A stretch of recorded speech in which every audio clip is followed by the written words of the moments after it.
Here we go. Hello everyone. I just noticed that Facebook was talking about a whole new structure for doing videos called Live Producer. So I just, in light of time, I didn't kind of check it out to see what it's all about. But I hope everybody is doing well, keeping it together, and exploring all the things there is to do while you are social distancing. And surely it is crazy times, very interesting times, but crazy times. And I don't think I need to give you any lay of the land, which is going on. And much is going on. A lot is going on. So with that, I wanted to talk about something that I think is close to, hi Anya, I think I wanted to talk about something that is close to everybody. Well, it affects everybody. And this is a key topic, and I thought this would be great to actually bring up at one of the talks, whether it's just live at 5 or it's just another day. And this is,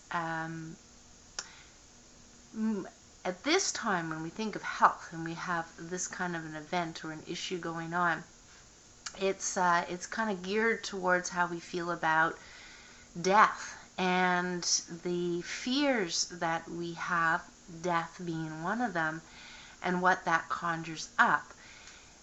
More than ever, there seems to be the fear about death during this situation, and of course, rightfully so. Things are going around, things are being spread. You're going to think about it. Think about it about your loved ones. Think about it maybe even for yourself personally.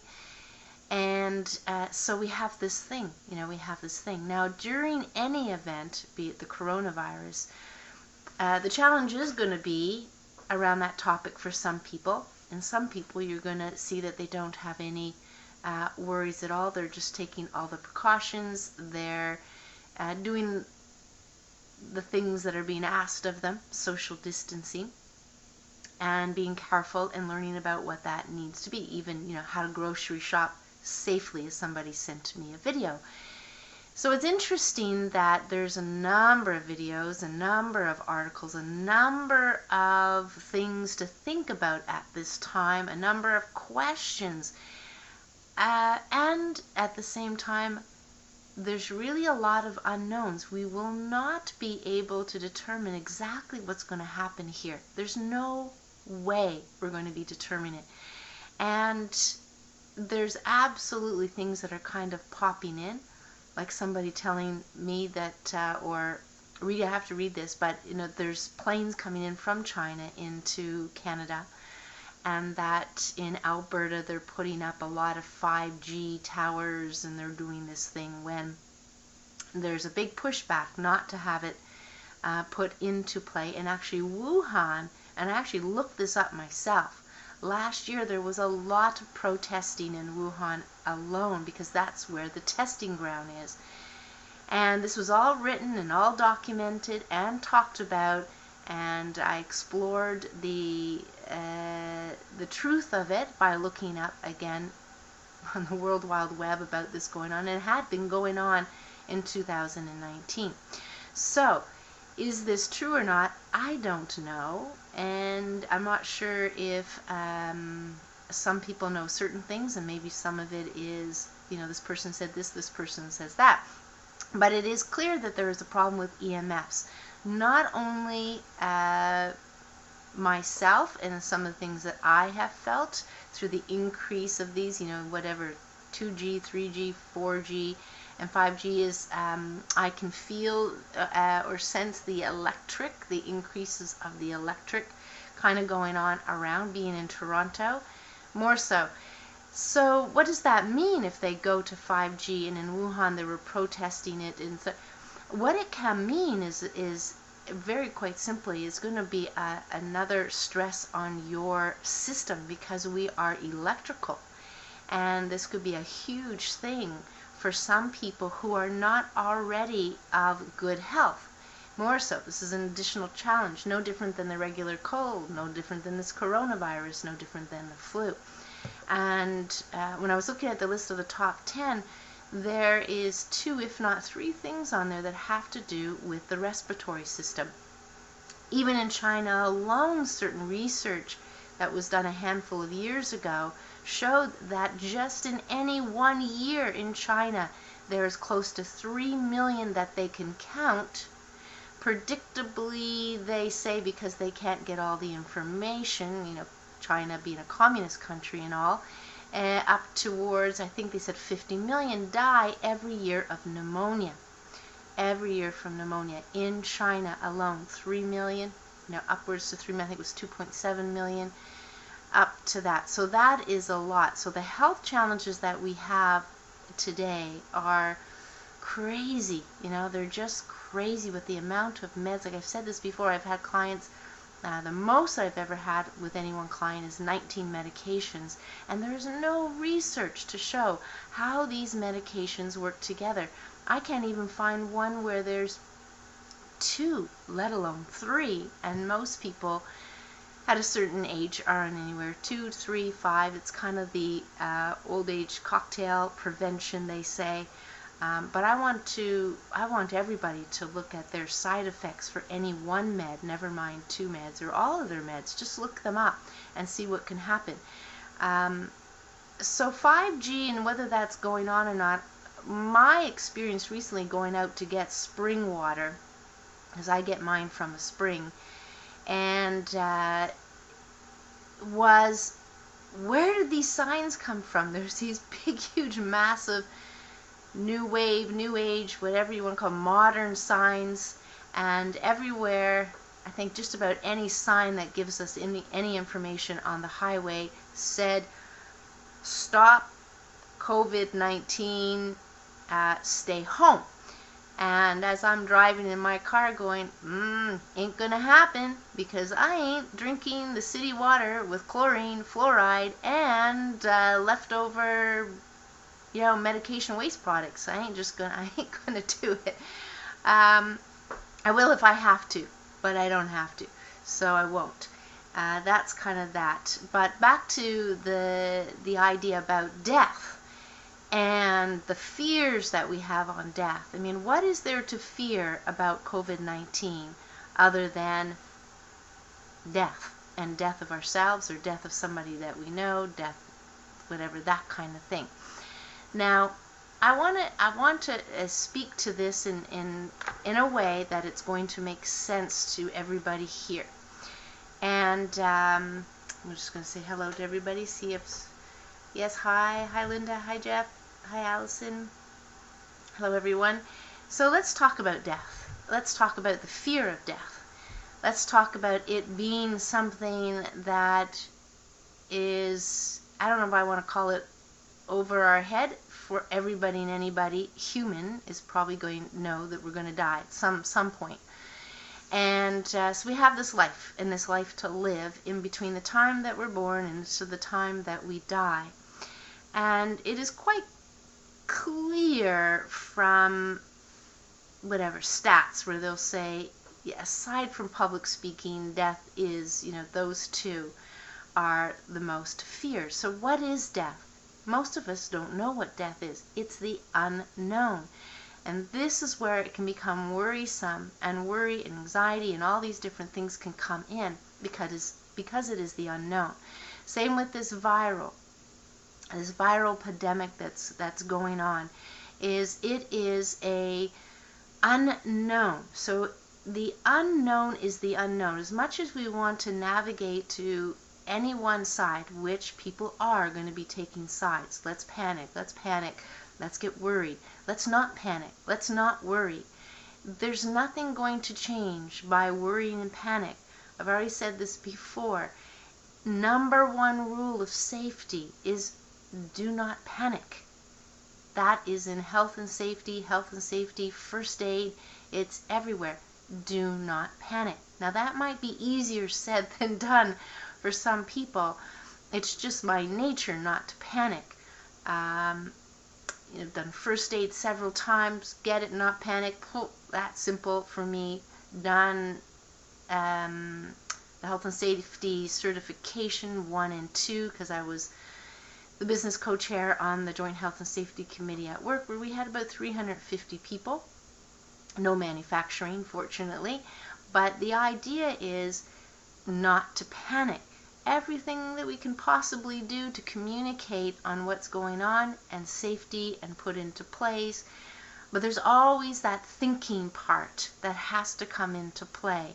Think for ourselves and be aware. Quite often, accidents will happen where we're in a rush, when we're like, that's, so I've paid attention to that over the years, like a dozen years. Another one of my experiments.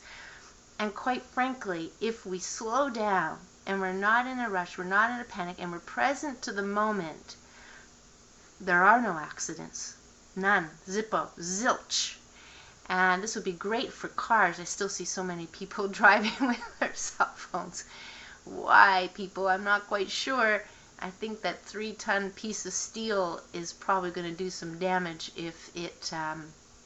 So it's awareness. Awareness is going to be so important. So this is what we want to take into any event, even this event. Awareness. Now, do you have to watch things 20 hours a day? No. I just spent the last 2 days almost signed off since Saturday at noon. But the idea is to be aware is going to be important. If they're going to arrest if they're going to arrest you because you're outside and you go outside and there's like nobody around, what are we supposed to do? So you want to be aware to that degree, and you don't want to panic. You want to be calm. Always be calm. Is there anything to worry about? Is it in our circle of control? That's the one thing, was it 7 Habits of Highly Effective People, something like that. It was right in there. It was great. That's all. If I read the book only for that piece when I was younger, that's a great piece. If it's not in your circle of control, there's nothing to worry about. But quite frankly, ask yourself, why are you worried? Why are you worried? And if it's the death scenario is unknown. And for all of us, we're all going to die at some point. Death doesn't need to be a scary thing. So this is what I really wanted to kind of frame things in for everybody is, whether it's people that are young, old, unhealthy, healthy, there's definitely, I'm learning as I'm, listening and asking questions of people, what's kind of going on. Somebody will say, this person is healthy. And then at the end of the day, no, they weren't so healthy. And this is no different than depression. How many people are telling everybody they're depressed? How many people are telling them they have all these various conditions? They're not. We can think they're healthy, but there's something at play here. And this is where I want to kind of go with it. The physical body is only one element of your health. One element, that's the physical body is very real, tangible, measurable. For the most part, you can see it, you can experience it and that. But there's another part which is called the mind, and now we're getting to body, mind. And the mind has a lot to do with a lot of things. It can increase your blood pressure because you're fearing, now see how I'm saying that, because you're fearing that you have high blood pressure, you fear the white coat syndrome, you go into the doctors, and as some people know, that kind of gets the better of you. So you get in there, you can't help yourself, and you don't want any negative results. So this fear gets the better of you. So you worry, the fear, worry, something, it's all kind of connected, worry, fear. So here you go, you've got the mind making changes in the physical body, like the placebo, which is a real thing. And so the mind here is an important piece to your health. Okay, so now I'm going to level it up one more. We've got the physical body, we have the mind, so mind, body, and then there's one other level, which is spiritual. And spiritual is, are there any coincidences? Are you meant to experience certain things? Are you meant to die at a certain time? Some will say yes. Some will say maybe you can change that with enough awareness.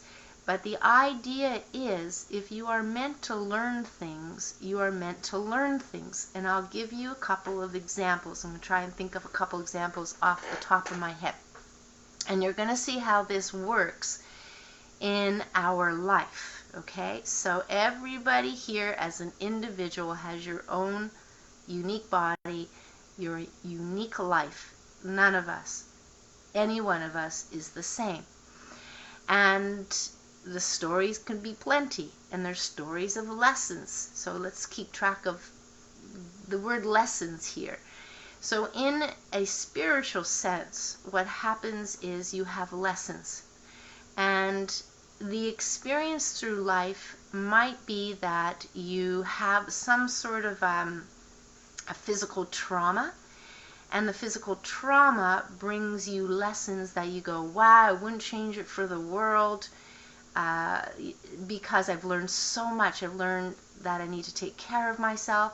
I've learned about what is most important in life.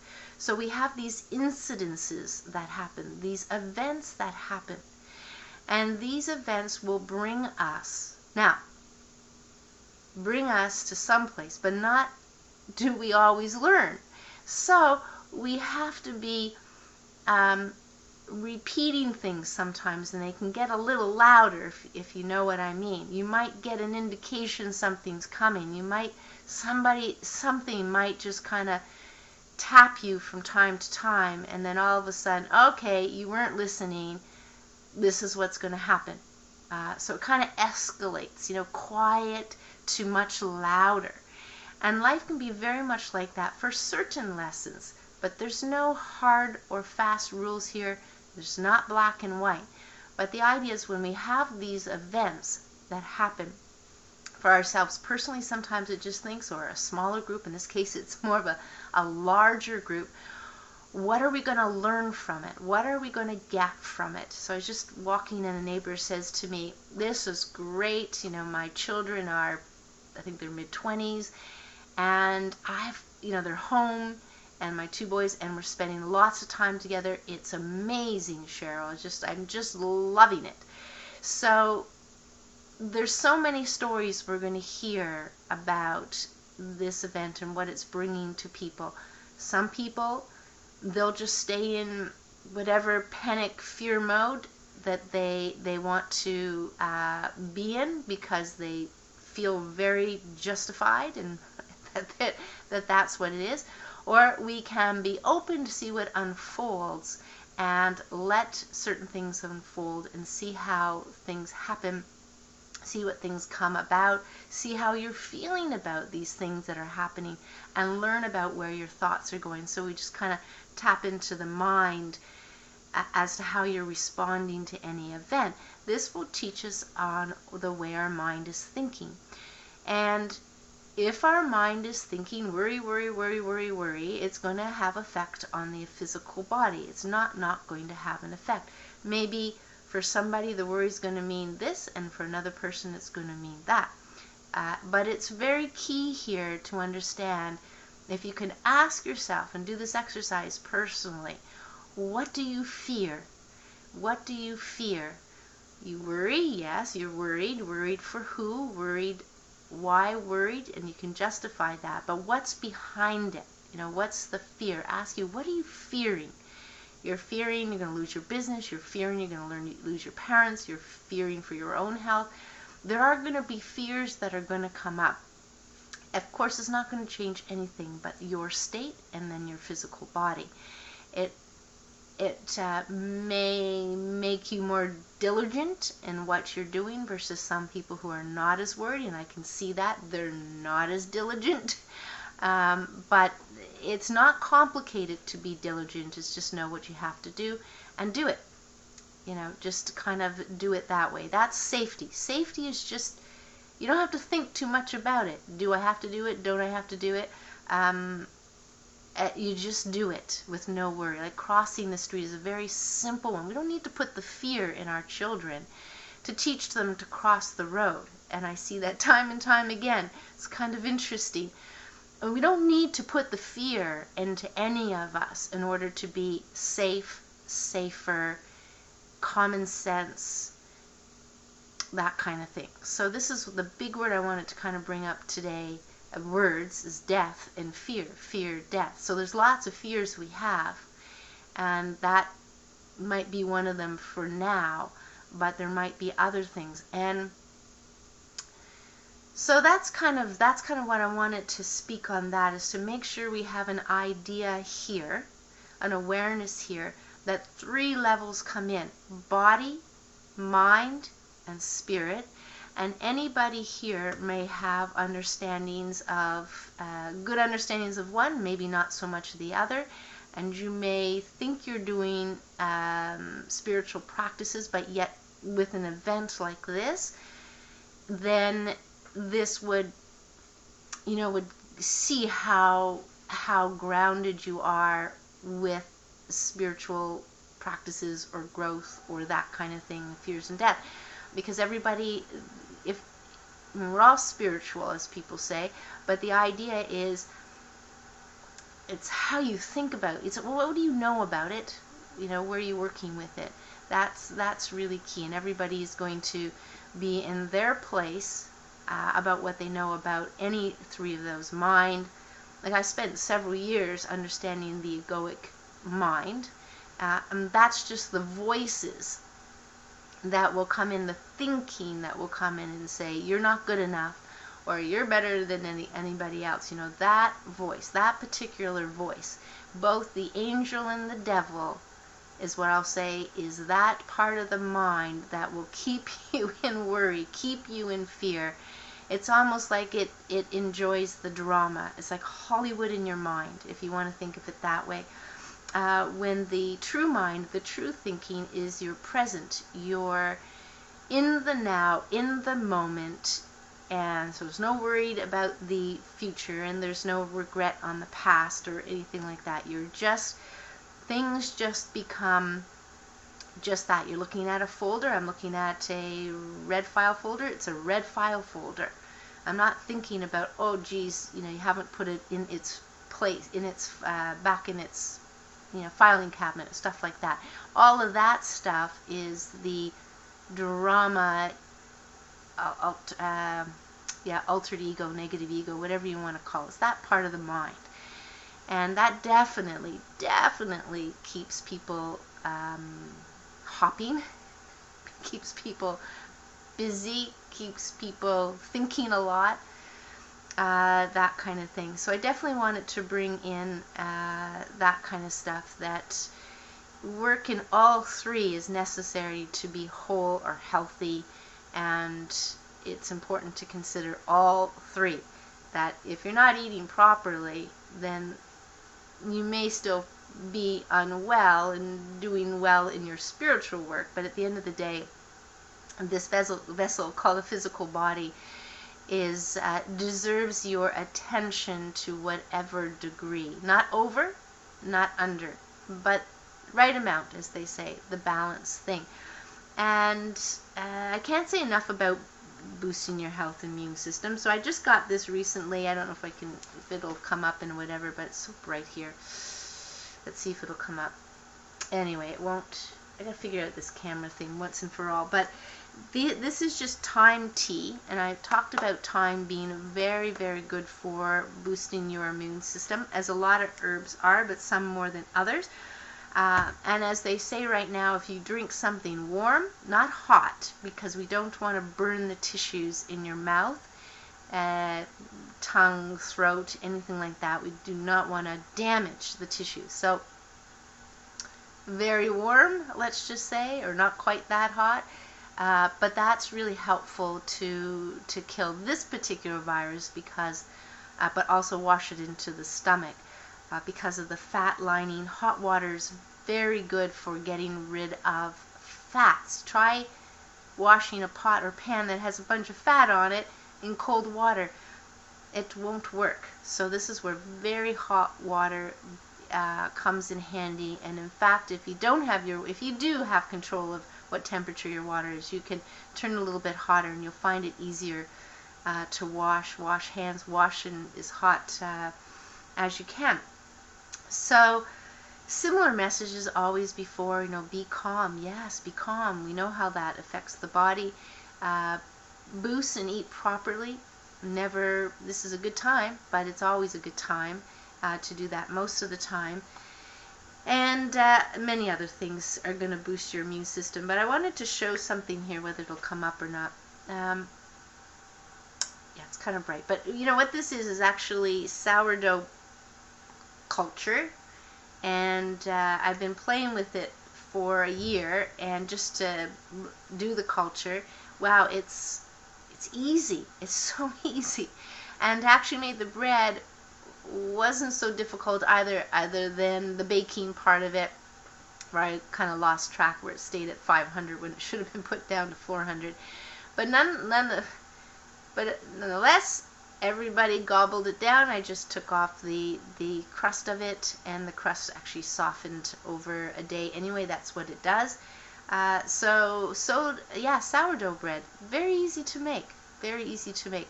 I'm not a big person for eating grains, but the idea was to have something for the family that they could eat that would be healthier. And also, a time like this is making me think of sustainability.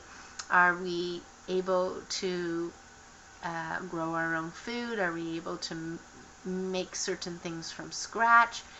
And that's what I got thinking about. So that is one good thing out of it, is I've been reading and studying a book on sourdough bread from a Toronto expert, and made all my notes, did everything like that. But I needed one day. Not that it's an ongoing process, but just it's about 12 hours from start to finish that you need to pay attention to making sourdough bread. And then it sits in the fridge overnight, and then between 12 hours, 24 hours, you can bake the bread. So very, very simple. I got my sprouts out, but I've done a lot of sprouts in my time. But that is so easy and so nutritious as well, as actually to be able to do sprouting and to understand it.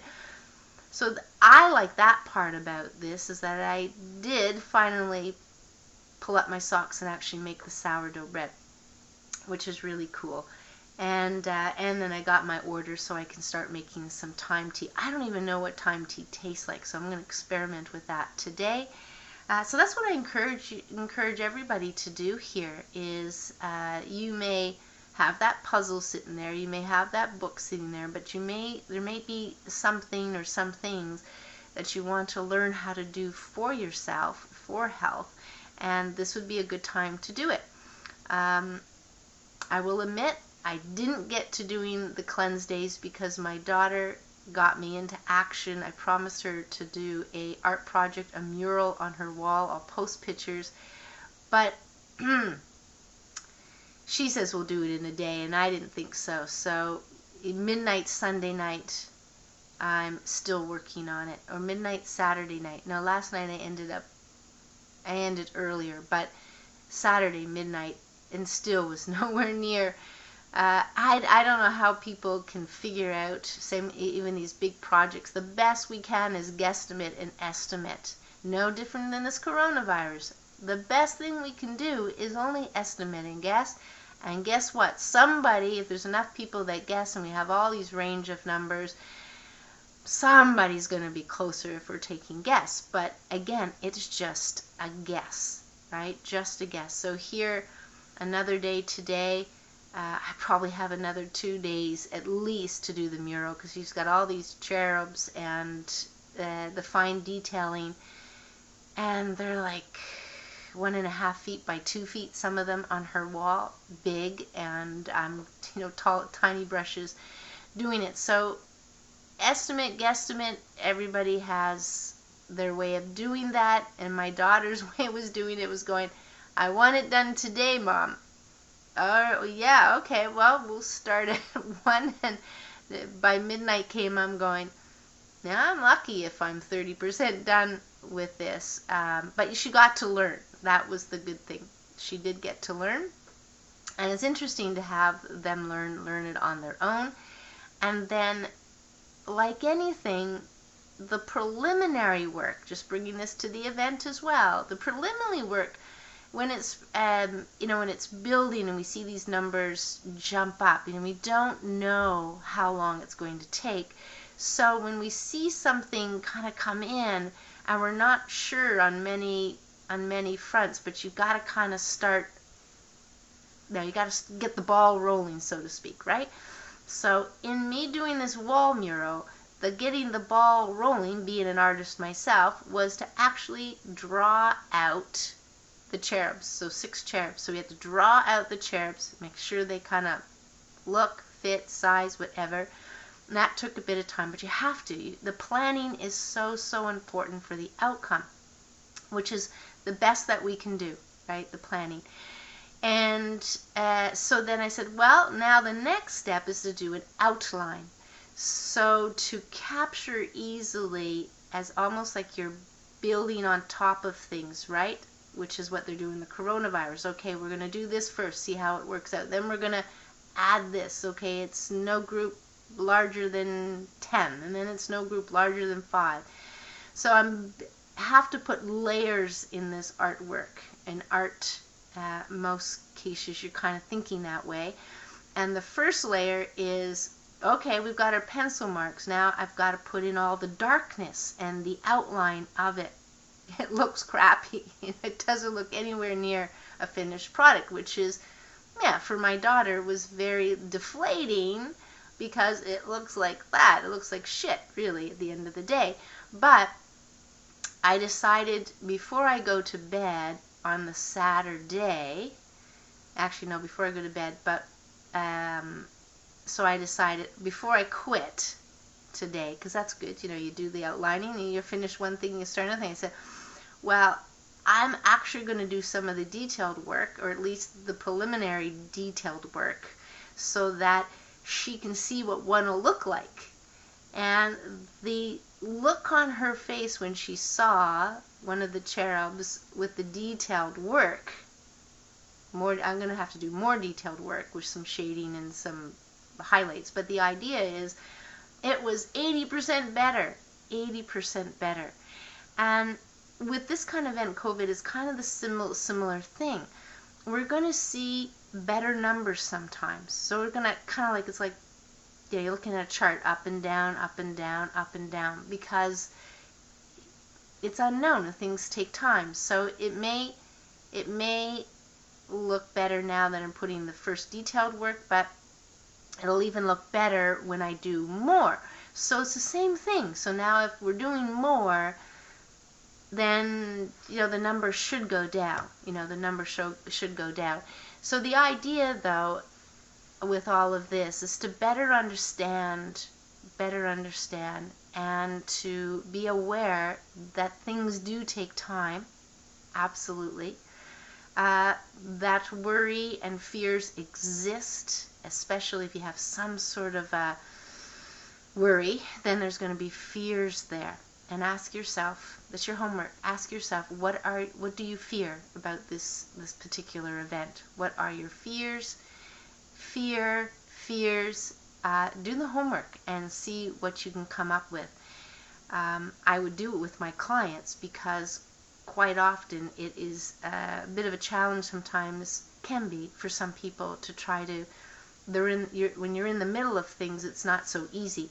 But as an outsider with clients, and then trying to help them out where some of their fears are and some of their negative emotions, and then why is that, the fears, and so sometimes it's good to have an exercise. But anyway, I'm just going to leave you to try to sort it out yourself.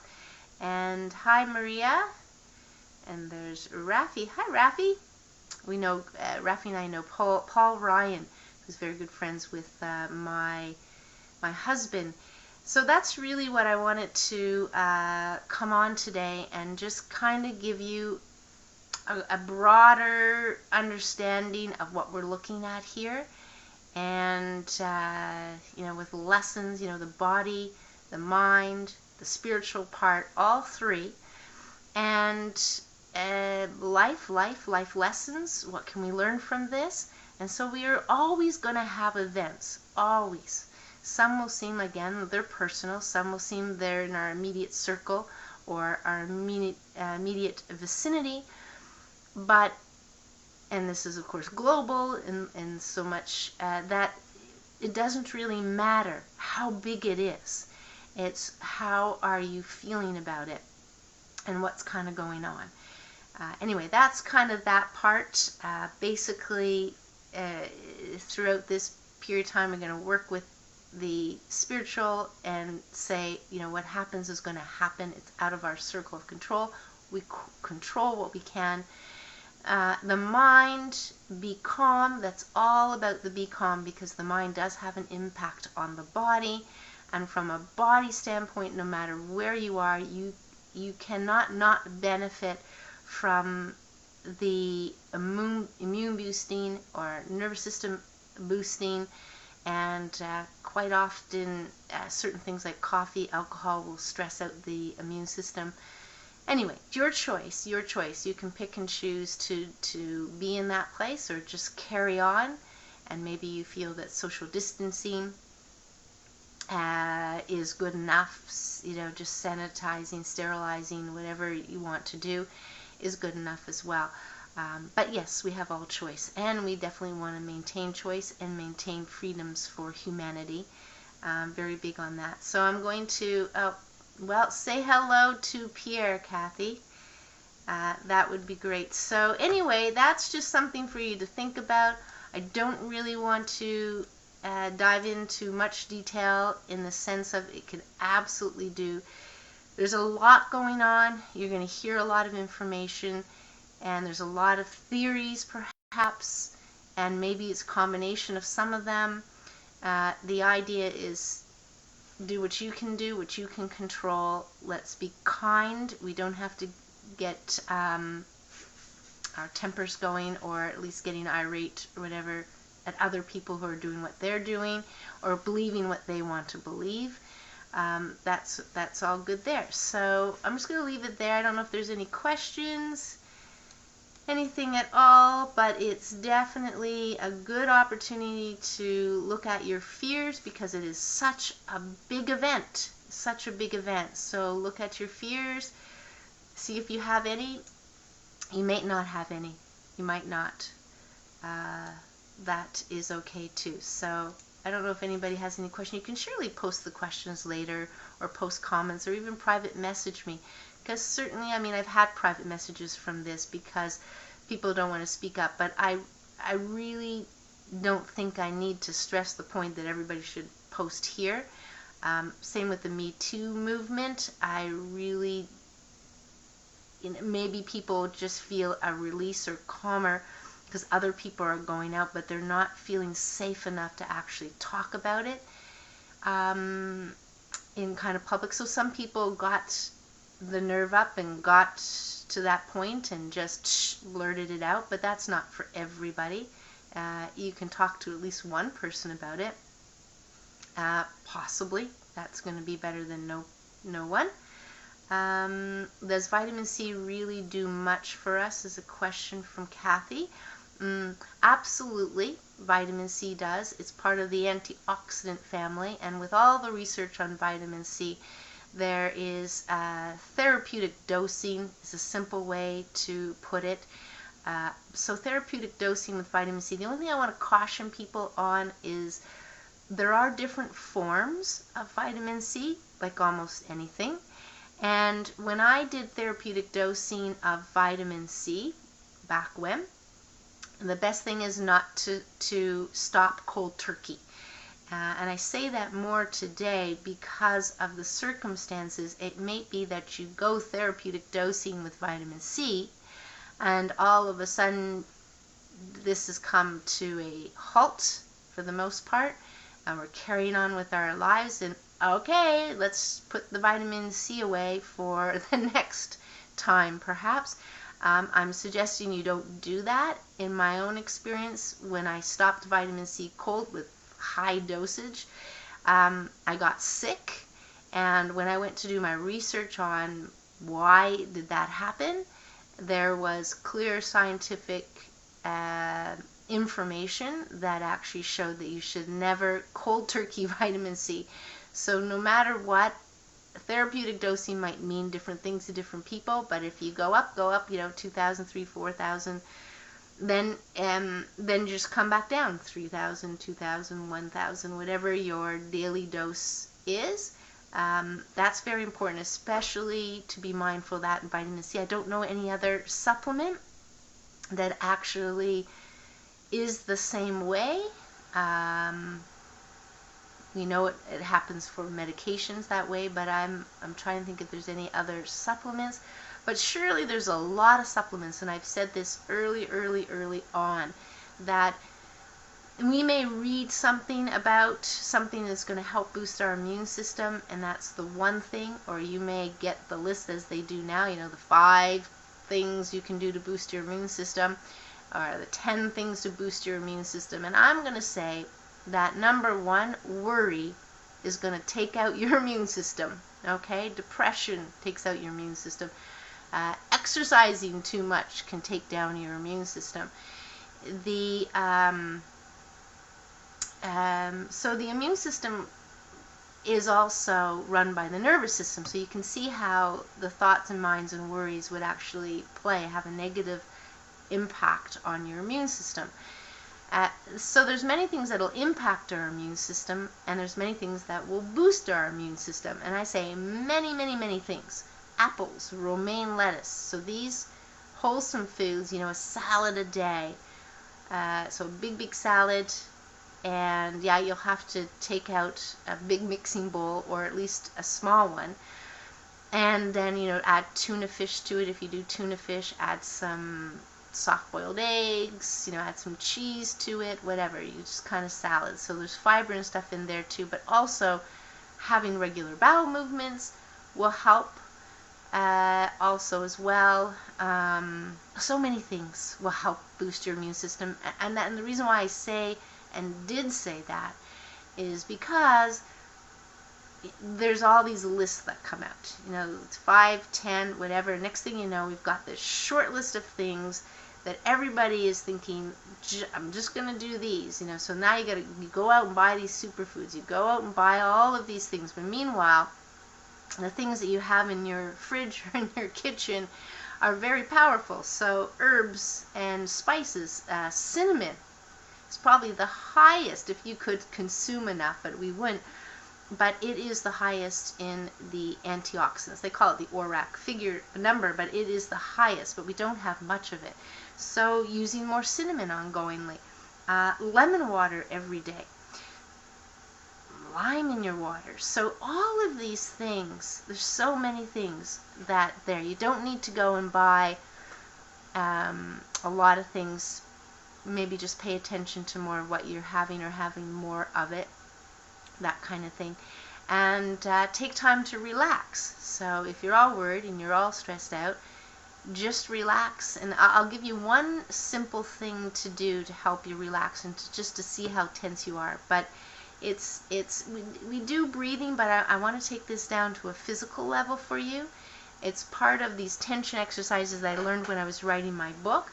And they've been around for a century or more. But the idea is lie down, and this is a great exercise to do before you get up in the morning, and a great exercise to do before you go to bed. The reason why you do it first thing in the morning is because some people, when they wake up, instantly their mind goes busy.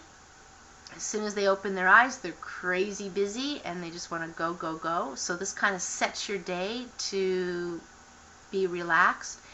And of course, before you go to bed, is great to kind of get into that relaxed state sooner rather than later. And you can work on the breathing as well. I'll attach another way of breathing to this relaxing exercise for you. So if you lie down and you're just on your back, lying down, what you would do is you would tense.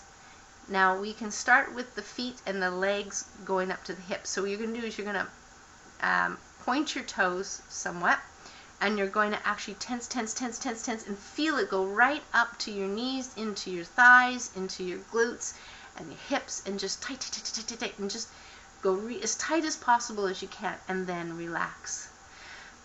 And relax to the point where you feel like the tension is all gone. So you've tensed, so you felt that additional tension coming into the body, and you just breathe it out until it's calm. And then you're going to repeat that 4 more times. So you're going to do it 5 times with the feet, legs, and then you're going to do it for your hands, arms, shoulders, chest, kind of so that upper body.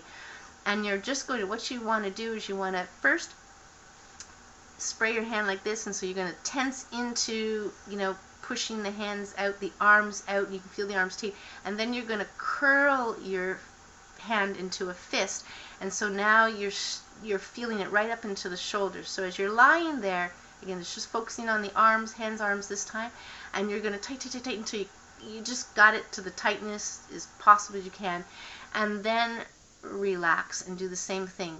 Take the time until the full relaxation comes back and you feel really relaxed, no tension to your way of thinking, and then 5 times that, and then go back to the feet, legs, and then go back to the hands, arms again.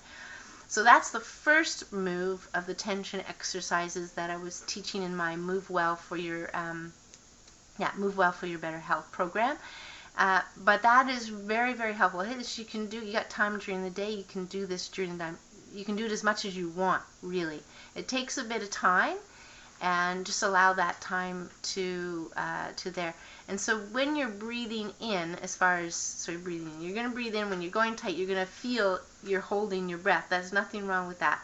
And then as you're relaxing, just breathe in, pause, breathe out, pause. And you can breathe out longer. So just, when you breathe in, 2, and pause. You can pause for about 4. Usually the ratio is like 2, 4, 8. And then when you breathe out, slow your breath down so it's longer, like 8 counts. So just do the 2, 4, 8. It's probably easier to think of it that way. And that's a good breathing exercise to do even if you're in your car. You can do that breathing exercise because you can't do the tension exercises. But so with breath and with tensing, you're going to feel the body get relaxed more and more over time. So not just during this event, but actually continue on. So that's a tension exercise. That's the first of, I think there's 12 in total, different movement, stretching stuff, but the idea, that's the first one of that. So that would be a really good one for you to learn, that tension, and take it and do it regularly.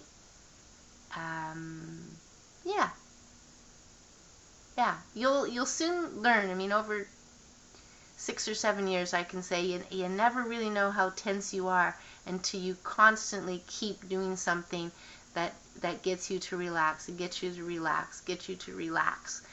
And you don't know how tense you are until you actually start applying the relaxation. You don't know how worried you are until you come across somebody who is not so worried, perhaps. And so you've got this contrasting going on with this tension relaxation, and we have the contrast going on in amongst ourselves to learn about what is possible. Whatever we kind of see out there, and we go, oh, okay, so we get to learn, and that's the kind of contrasting way of learning things and experiencing things. So any other questions? These are good questions. I like any questions. You can ask me anything. Really, ask me anything. Anything is okay to ask. I don't know if I'll answer it, but if we're getting really personal here. But anyway, I love questions, and I know you all have questions. And you can say, for my brother or for my mother, but that's one way up. And then you got to think, I wonder if it's for him or if it really is for his brother. But yeah, questions is a very, very, very, very healthy thing. And expressing feelings is a very, very healthy thing as well.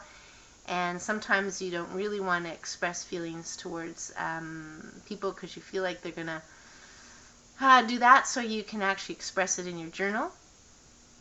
Or like somebody's a counselor or a practitioner, those kind of things. But everything is Everything is all good. So just keep imagining. I'm just going to end it with that. Keep imagining what you want. Keep imagining the positive. Keep imagining what you want. Let's say happy, healthy people. It would be awesome if the happy, people actually became more happy. More people became happy. More people became healthy. So that's the thing that I'm kind of saying to myself. Besides blue skies, because I don't want the chemtrails anymore. And I want colorful cars, because I'm tired of looking at gray, black, and all the dark colors and white, so no colors. So, and then what's the other one? Safe children, because we know of all of the sex trafficking that has been going on, the slavery, all that stuff. So my third one is safe children. And then my fourth one that I say to repeat to myself is clean water, air, and food. Clean water, air, and food. And then this is relating to the COVID-19 is happy, healthy people. Happy, healthy people. So there's anything that we can tell ourselves, and that's a good thing. You can imagine it, you can draw it, you can do more of it in any which way that means to you, that's helpful for you. That's good. But yeah, so I'm going to end it there for today. And wish everybody best of health. Keep well, be calm, and let's just see what lessons are here for any one of us, for yourself personally, or for the planet. It'll be interesting to see kind of what comes out of it. So take care, everyone. Until the next video, I want to say live at 5, but I do actually want to say that I might be going into quarantine for 2 weeks with my uncle, who's going to be coming back from Israel on Friday. But the good news is I'll be in my office here where we have washroom, shower, and so forth. So I will be in here, so I'll be able to do the lives anyway. It doesn't interfere with that. And Kathy has a good question. Music therapy, absolutely. Sound therapy, vibration. Just think of music, your singing instruments, crystal bowls. This is all vibration. So if it's good vibration, is uplifting, then it's great. If you don't believe in it, and it just kind of makes you feel like, oh, this can't, nothing real about this, and if you don't believe in it, it probably won't work, because the thoughts and the thinking will trump anything that'll happen there. But if you explore it, some good music, explore music that makes you calm, explore music that makes you feel good, absolutely. And therapy, art therapy, music therapy, many of these things can kind of trigger things and get things to start to release. This is more on the energetic vibration kind of side of things. But if anything kind of shakes and loosens up, and you're kind of letting go, and the physical body's got this holding, as they know from acupuncture, acupressure, there's these trapped energies, as you might have heard. Just think of it as being tension in your body, and we just talked about the tension exercise. So where you can relax, where things might get the blockages unblocked, is a very, very good thing. So Reiki would do it as a I guess hand to body, body to body contact, that kind of hands-on therapy, they call it that way. So people then are helping to move the energy, and then so music can help, or sound or vibration therapy can help get the body to relax, therefore releasing these blockages or these places in the body that are holding on to things. So that's at a physical level. Be mindful that the mind and the continuous thoughts that tell us in one way that we're not good enough can actually bring back the tension. And I guess it's no different than massage therapy.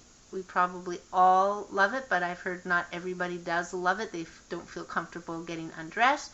But the idea is we love this massage, and this massage helps us to relax. And then you go back a week later and you're just as tense. You're just, you need that massage again. So the idea would be to actually look more at what's causing the tension, what's causing the subluxation in the case of chiropractic. In the case of acupuncture, acupressure, it may be trauma, but what would be causing it? If we could get to the root cause, that would be even more ideal. But I'm always grateful if a physical trauma caused a bunch of blockages and somebody can kind of remove them and you can kind of get on with your life. Great. But there's still other things about accidents on a spiritual level to actually look at too as well. So yeah, so good question. Anybody else have any questions? There's so many ways to feel better, so many ways to feel relaxed, healing, yeah. So lots of healing modalities out there, lots of ways to kind of come to it, and for some, they may need that one, and for others, they may navigate to something else, and this works for them. That's the whole thing around. Just because something works for one person doesn't mean it's going to work for another person. So we have to always be mindful of that. Some people try things and it didn't work for them, and that's fine. That might not be the thing that they need. So good questions. Thanks for asking them, Kathy. She's on a roll. She's on a roll. Anyway, let's end it there. If, in fact, there are more questions, either for the next time live at 5 or post them down below, I'll make note of them, and we can absolutely kind of bring them up for the next time. So take care, everyone. Best of health. Be calm. Enjoy your present moment. That's really all it is. It's just now. It's all we have. So make the most of it, and work on the fear thing, and experiment or try the relaxation exercise that I just gave you as well. So that'd be interesting, and then let me know how it goes. Take care, everyone. Best of health. Enjoy your day, or whatever it is, the day of many weekends, the week of many weekends. This time, keep sharing any posts. I know some of you are very good at sharing articles, sharing videos, different things that you liked. Keep doing that. I might not be able to get through all of them. I'm touching base in a number of them.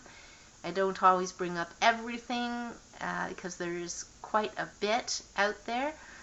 Oh, you know what? I just wanted to bring up one thing here. One thing I wanted to bring up is a very short video, and I'm going to put it down below. And it's absolutely something I think just put into your awareness. What if? What if? I'm going to talk about it just in because we've been talking about the immune system here.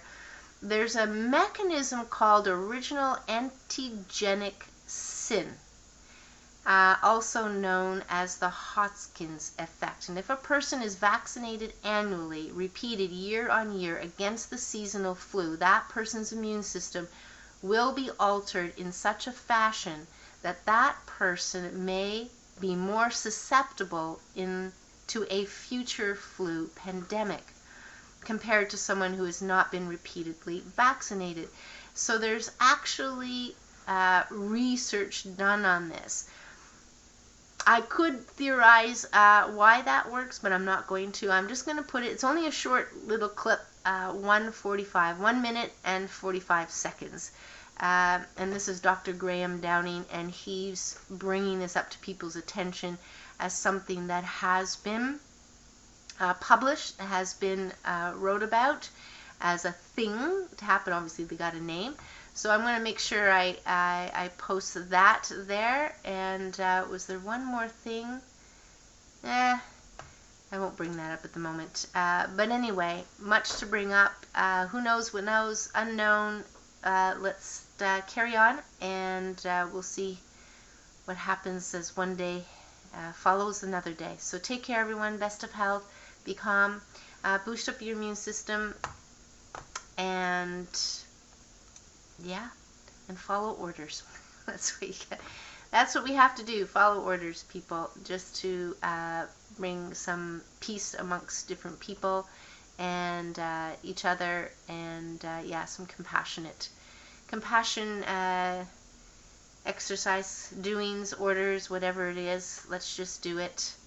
Take care. Until next live video, thanks for coming on. Any questions, comments, please do post them. Bye for now.